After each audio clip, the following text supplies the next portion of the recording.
What's up everyone, this is Tech Break, and in this video I'm going to show you guys a head-to-head comparison between the Gorilla Glass 3 and the brand new Gorilla Glass 4. If you guys haven't already checked out the video, I do have a comparison between the Gorilla Glass 4 compared against the Apple Sapphire display.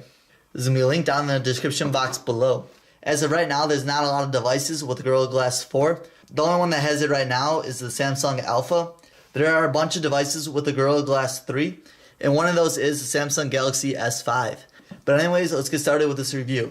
In this video, I'm going to have the head-to-head comparison between scratch tests using a key and knife, and after that, we're also going to have a bend test and see how much flex that each one can give. Before we get started, I just want to go over a little bit of a difference in thinness. You can tell right away that the Gorilla Glass 4 is definitely thinner and more flexible than the Gorilla Glass 3. You can tell it does give a lot of give, and it looks razor thin. You can barely even see it right there.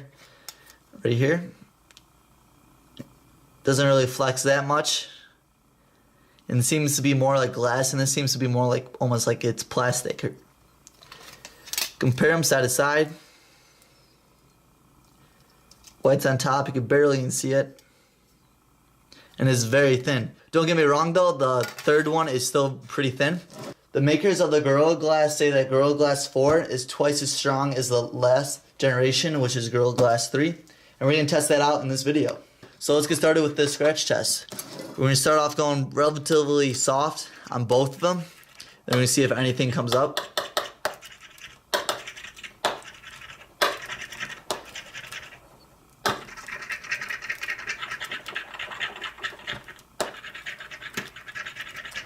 Now this is going to resemble wear and tear that's if you place your phone in the pocket. Alright, let's wipe them off and see if there's any differences between them.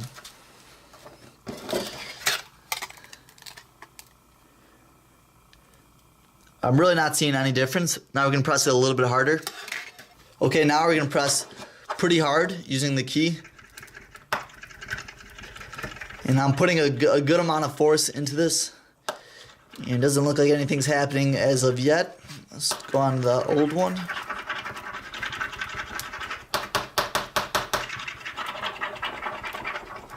Using the tip of the key now.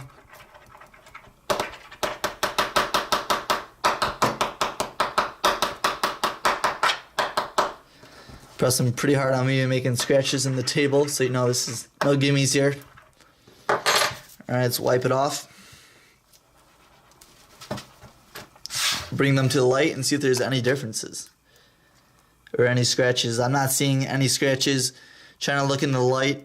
And it looks like both of them passed the key. Now time to move on to this bad boy. Alright, so we got our knife right here.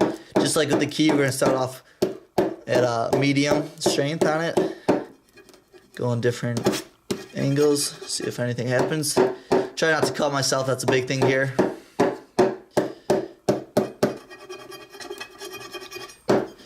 So you hear that I'm pressing. So you can hear that I'm pressing at like a decent strength. And it's not light. Alright, let's see if there's any scratches. Alright, I'm not seeing any marks on them. Now I'm going to try and make a scratch using the knife.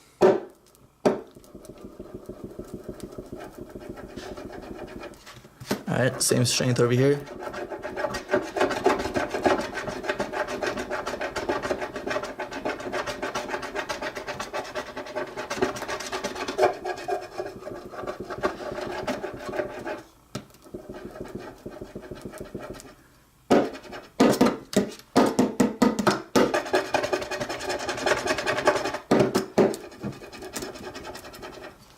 Alright, now let's wipe these off and see if there's any marks on them.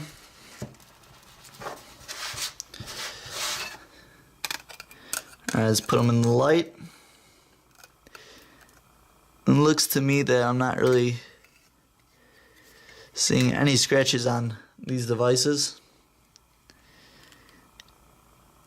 Maybe a hairline scratch right there.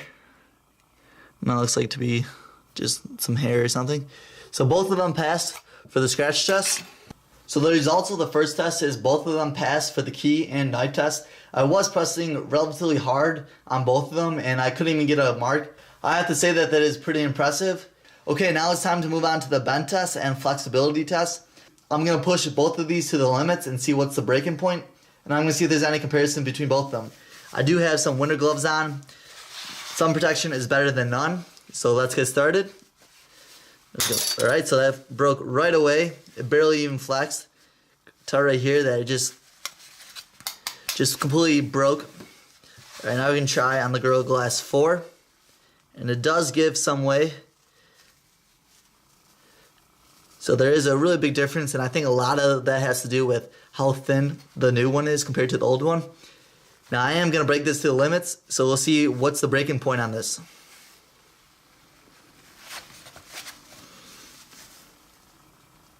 See if it could go all the way.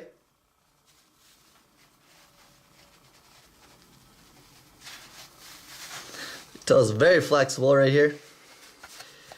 We'll see if we can touch the backs of each other.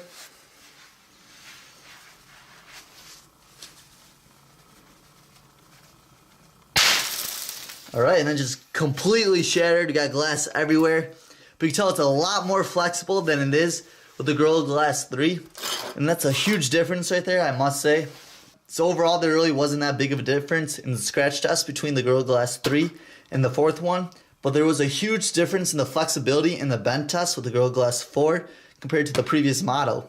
If you guys did enjoy this video, please be that cool guy that gives this video a thumbs up. If you guys have any video suggestions on how I should destroy my Samsung Galaxy S5, I'd like to hear from you guys, so just drop a comment down below. I'll see you guys in the next one, and this is Tech Break signing off. Peace.